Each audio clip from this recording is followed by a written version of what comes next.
মহেশতলা সাহিত্য ও সংস্কৃতি পরিষদের তরফ থেকে আমরা চলে এসেছি ৭০ এবং ৮০ দশকের কলকাতা ফুটবলের অন্যতম সফল ফুটবলার শ্রী শঙ্কর ব্যানার্জির কাছে। ইনি সেই শঙ্কর ব্যানার্জি যিনি ১৯৭১ সালে প্রি অলিম্পিকে ইন্ডিয়াকে রিপ্রেজেন্ট করেছেন এবং ১৯৭৪ সালে ইন্ডিয়াকে রিপ্রেজেন্ট করেছেন ইন্দোনেশিয়ায় অনুষ্ঠিত মারিয়া লিমকার ফুটবল টুর্নামেন্টে। পরবর্তীকালে অন্যতম সফল কোচ হিসেবে মোহনবাগান ক্লাবে ইনি ৩বার দায়িত্ব পালন করেছেন এবং ক্লাবকে নিয়ে এসে দিয়েছেন ১১টি ট্রফি। সন্তোষ ট্রফিতে দুবার যুগ্ম কোচ হয়ে বাংলাকে চ্যাম্পিয়ন করেছেন। প্রি অলিম্পিক খেলতে যাই 21-এ, তখন এটা হয়েছিল বার্মাতে, মায়ানমার। তো সেইখানে আমাদের খেলা যখন শেষ হয়, তারপরে আমাদের একটা গভর্নমেন্ট থেকে একটা চিঠি যায়, মানে এআইএফএ থেকে, সাউথ কোরিয়ায় যেতে হবে। সাউথ কোরিয়ায় একটা টুর্নামেন্ট আছে, সেখানে খেলার জন্য ইন্ডিয়া টিম সেইখানে যাবে। কিন্তু কথা হচ্ছে এমন শর্ট টাইমে যা কথাবার্তা হয়েছে, যার ফলে আমরা যে ওখান থেকে সোজা সাউথ কোরিয়ায় যাব সেটা আর হয়নি। এটা খুব আমাদের মনে সবারই লেগেছে যে আমরা সাউথ কোরিয়াটা খেলে আসতে পারতাম। তখন সাউথ কোরিয়া খুবই ভালো খেলছে। তো এই একটা খেলোয়াড় জীবনের একটা ঘটনা। আর একটা ঘটনা হচ্ছে যে আমরা যখন ইন্দোনেশিয়ায় যাই, ওখান থেকে আমাদের পেনাং বলে একটা জায়গায় আমাদের এই টুর্নামেন্টটা হয়। তো সেইখানে আমি, গৌতম, সুভাষ ভৌমিক সব একসঙ্গে ছিলাম এবং ওখানে যে আমরা সুন্দরভাবে দিনটা কাটিয়েছি, মানে টুর্নামেন্টটা খেলেছি এবং এই আমাদের এই বন্ধুবান্ধব নিয়ে, সেটা মানে খুবই ভালো লেগেছে আমার জীবনে। এটা একটা বিরাট পাওয়া, কারণ তখন গৌতম সরকারও রাইজিং, ভোম্বল মানে সুভাষ ভৌমিক আছে, আমি আছি। তো আমাদের কোচ ছিলেন বাসাদা। তো এই সমস্ত নিয়ে ওই টুর্নামেন্টটা ইন্ডিয়ার হয়ে আমার খুব ভালো লেগেছে। 81-এ যখন আমি কোচিং করতে আসি মোহনবাগান ক্লাবে, তখন ধীরেন দে ছিলেন বেঁচে, উনি আমাকে নিয়ে আসেন। কিন্তু ওনাকে আমি সোজাসুজি বলে দিই যে আমার বন্ধুবান্ধবরা খেলছে, আমি কোচিং এদের করতে পারবো। তো ধীরেন্দ্র বলছে না, তোমাকে করতে হবে। আমি বললাম দেখুন একটা কথা, আমি ওদের সাথে কথা বলে নিই, ওরা যদি আমার কোচিং নিতে রাজি হয় তাহলেই আমি মোহনবাগানে কোচিং করবো, নাহলে কিন্তু আমি কোচিং করবো না। তো বললো ঠিক আছে। আমি গেলাম ক্লাবে। আমি, শ্যাম, হাবিব, সুব্রত ভট্টাচার্য, ওরা তখন মোহনবাগান ক্লাবে খেলছে। শ্যাম আমার বন্ধু। তো আমি বললাম দেখ, আমাকে কোচিং করতে বলছে, তোরা যদি রাজি থাকিস তাহলে আমি করবো, আর তোরা যদি রাজি না থাকিস তাহলে আমি কোচিং করবো না। তো ওরা বললো যে আমি যখন মানে আমাকে যখন নিতে চাইছে তখন ওদের কোনো আপত্তি নেই। আমরা সবাই একসঙ্গে বললো যে হ্যাঁ, এটা আমার কাছে বিরাট পাওনা। 81 থেকে 88 পর্যন্ত আমি এই লং টাইম কোচিং করেছি মোহনবাগান। 81 থেকে ওই 88 পর্যন্ত ছিলাম। তারপরে আবার আমি চলে গেছিলাম মোহামেডানে 1 বছর করেছি। তারপরে আবার টালিগঞ্জ ক্লাবকে কোচিং করিয়ে আবার টুটু বোস যখন সেক্রেটারি হলো, তখন আবার আমাকে ডেকেছিল মোহনবাগানে। তখন আবার টুটু বোসের জন্য আমি আবার মোহনবাগানে এসেছি। তামিলনাড়ুতে খেলা হচ্ছিল, তো ওইখানে আমার মোহনবাগান টিম ঠিকমতো খেলাটা আমাদের হচ্ছিল না এবং কোনো রকমে আমরা সেমিফাইনালে যাই। দুটো সেমিফাইনাল খেলা আছে তখন হয়েছিল। আর আমি দেখলাম যে আমার একটা প্লেয়ার চাই। প্লেয়ার মানে হাবিব বসে আছে বাড়িতে। তো আমি বললাম হাবিবকে ডাকার জন্য, হাবিবকে ইমিডিয়েট আনতে হবে। আর হাবিব এলো। হাবিবের সাথে কথা হলো যে তোকে মিডফিল্ডে খেলতে হবে। মিডফিল্ডে খেলা মানে ও বলছে যে ও তো ফরওয়ার্ড লাইনের প্লেয়ার, ও বলছে আমি মিডফিল্ডে খেলবো কী করে, আমি বলছি মিডফিল্ডেই তুই খেলবি।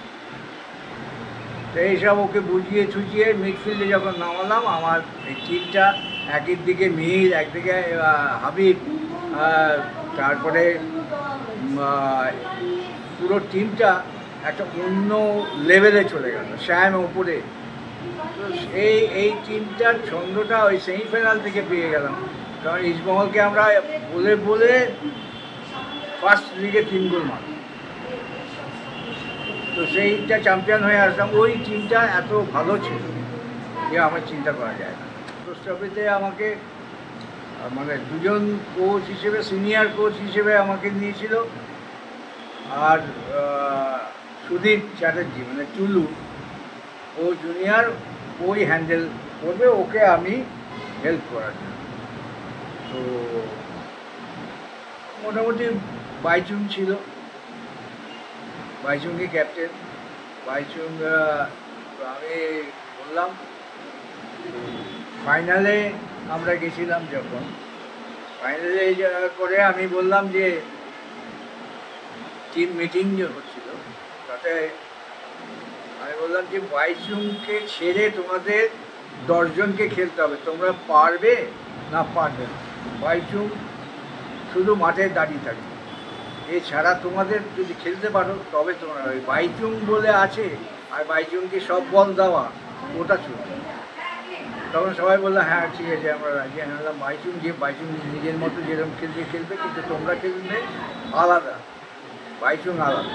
এটা যদি করতে পারো তো অটোমেটিক। এটা যখনই হলো তখন বাইচুংয়ের উপর থেকে একটা ভার চলে গেল এবং বাইচুংই সব গোলগুলো করলো। তো যাই হোক, আর টিমটা অসাধারণ খেলেছে। যাই হোক, কিন্তু প্রথম বাংলার কোচ হলো, আমি তো সিনিয়র লোক। তো এই 2বার এইভাবেই চ্যাম্পিয়ন। মারাদোনা এখানে এসেছিল, আমাদের যারা এনেছিল তাদের অনেক মানে ছিল, মানে তারা এই ইন্ট্রোডিউসটা করানোর তাদের কোনো মাথাই নেই যে আমরা এখানকার প্লেয়ার, মারাদোনা আর্জেন্টিনার প্লেয়ার, মারাদোনার সাথে আমাদের যে একটা ইন্ট্রোডিউস করাবে মানুষ, কৃষ্ণেন্দু রায়, আমি, আমাদের যে ইন্ট্রোডিউস করার রকম ছিল কি না। তো আমরা এই 3 জনই ছিল। তো ও এদের কোনো রকম ইচ্ছাই ছিল না, মানে কোনো রকম ওদের প্রোগ্রামেই ছিল না যে আমাদের সাথে ইন্ট্রোডিউস করা। তো মারাদোনা এসে অ্যাজ এ প্লেয়ার হিসেবে আমরা সঙ্গে ছিলাম, যা যা করা সেইগুলো করেছি। ও মারাদোনা হ্যান্ডশেক করেছে, আমরাও হ্যান্ডশেক করেছি। এইভাবেই মারাদোনাকে দেখেছি। আমি পেলেকে ধরে নিয়ে এসেছি একটা ছবি তোলাচ্ছি। হ্যাঁ, তো খেলাটা ইডেনে হচ্ছে তো 77। আচ্ছা, তো নিয়ে এসছি ছবি তোলার জন্য, ক্যামেরাম্যানকে ডেকে এনেছি, এই ফটোটা তো তুলে দে পেলের সাথে আমার। এই যে টাইম যে পেলের সাথে আমি ফটো তুলছি, এই সঙ্গে সঙ্গে স্যাম ব্যাম সব এসে হাজির হয়ে গেল, একদম পুরো বড় ফটো হয়ে গেল। এটাই নাহলে আমি আর পেলেছিলাম, মানে দাঁড়িয়েছিলাম দুজনে, আর ওরা সঙ্গে সঙ্গে তোলা তুলবে এই সময় ওরা সব। এর মধ্যে ভোমলও ছিল, ভোমল মানে সুভাষ ভূমি, ও শুধু মাথাটা দেখে।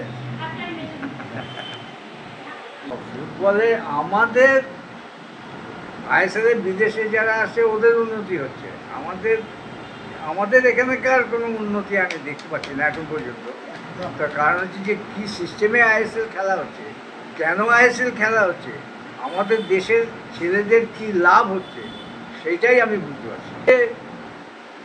ওরা যে ফুটবলটা খেলছে এখানে এসে, সেই ফুটবলের যে ধারাটা আমাদের এখানকার ছেলেরা যদি বেশি করে নিতে পারে তাহলে তো ভালো হবে। আর কিন্তু আমাদের তো একটা কি দুটো প্লেয়ার খেলে, তো তাদের দিয়ে তো আর ওই ফুটবলটাকে নিয়ে আসা যাবে না। ওই ফুটবল খেলতে হলে তো অনেক দিনের দরকার, অনেক সাধনার দরকার, যে এই ফুটবলটা যেভাবে খেলছে। ওরা তো বাইরে একটা ধাঁচ পেয়েছে, সেই ধাঁচটা আমরা দেখতে পাচ্ছি, কিন্তু আমাদের ছেলেরা নেবে কী করে? আমাদের ছেলেরা তো নেই, খামতি আছে। কারণ হচ্ছে যে এদের ছেলেরা ঠিকমতো ট্রেনিংই পায় না, ঠিকমতো ট্রেনিং ওদের দেওয়া হয় না।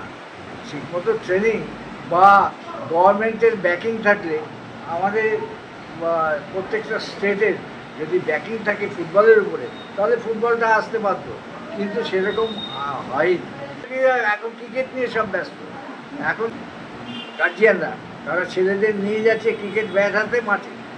ফুটবলের ছেলেরা তো নিজেরাই ট্রেনে করে গিয়ে এই যে ঘরের মধ্যে প্র্যাকটিস করতো, তারা বাপেদের দরকার ছিল। এখন বাপেদের দরকার ওই ক্রিকেট ব্যাট ফ্যাট বইবার জন্য নিয়ে যাওয়া, ছেলেকে নিয়ে গিয়ে ওইখানে প্র্যাকটিস করানো, সেটা হচ্ছে ফুটবলের ছিল। যার ফলে ফুটবলের এখন আর সেরকম ইয়ে দেখা যাচ্ছে না। আমাদের ছেলে কই। মহেশতলা সাহিত্য সংস্কৃতি পরিষদের তরফ থেকে এই বছরে আমরা মহেশতলার গর্ব হিসেবে আপনাকে সম্মানিত করতে চাইছি। আপনারা কেউ যদি সম্মান দেয়, সম্মান যাকে দিচ্ছে তার তো নেওয়াটাও একটা কাজ তো হোক, এবং সেটা তো স্বতঃস্ফূর্তভাবেই নেব, এটা কোনো ইয়ে নেই। কারণ তো আমি তো অনেক সম্মানই পেয়েছি, যেমন বাংলার গৌরব মুখ্যমন্ত্রী মমতা ব্যানার্জি দিয়েছে, তো যখন ডেকেছে তখন গেছি। তো এটাও আপনারা ডাকছেন, সেই জন্য অতিথি হিসেবে যাবো, আপনাদের থেকে সম্মান নেব, এটাই আমার কাছে ভালো লাগছে যে আপনারা চিন্তা ভাবনা করেছেন যে আমাকে সম্মানটা দেবেন, এটার জন্য আপনাদের সত্যি ধন্যবাদ। মহেশতলা সাহিত্য সংস্কৃতি পরিষদের তরফ থেকে আপনার দীর্ঘায়ু কামনা করি। আপনি এইভাবে সুস্থ থাকুন এবং আমাদেরকে ফুটবল সম্বন্ধে আরও অভিমত দিন।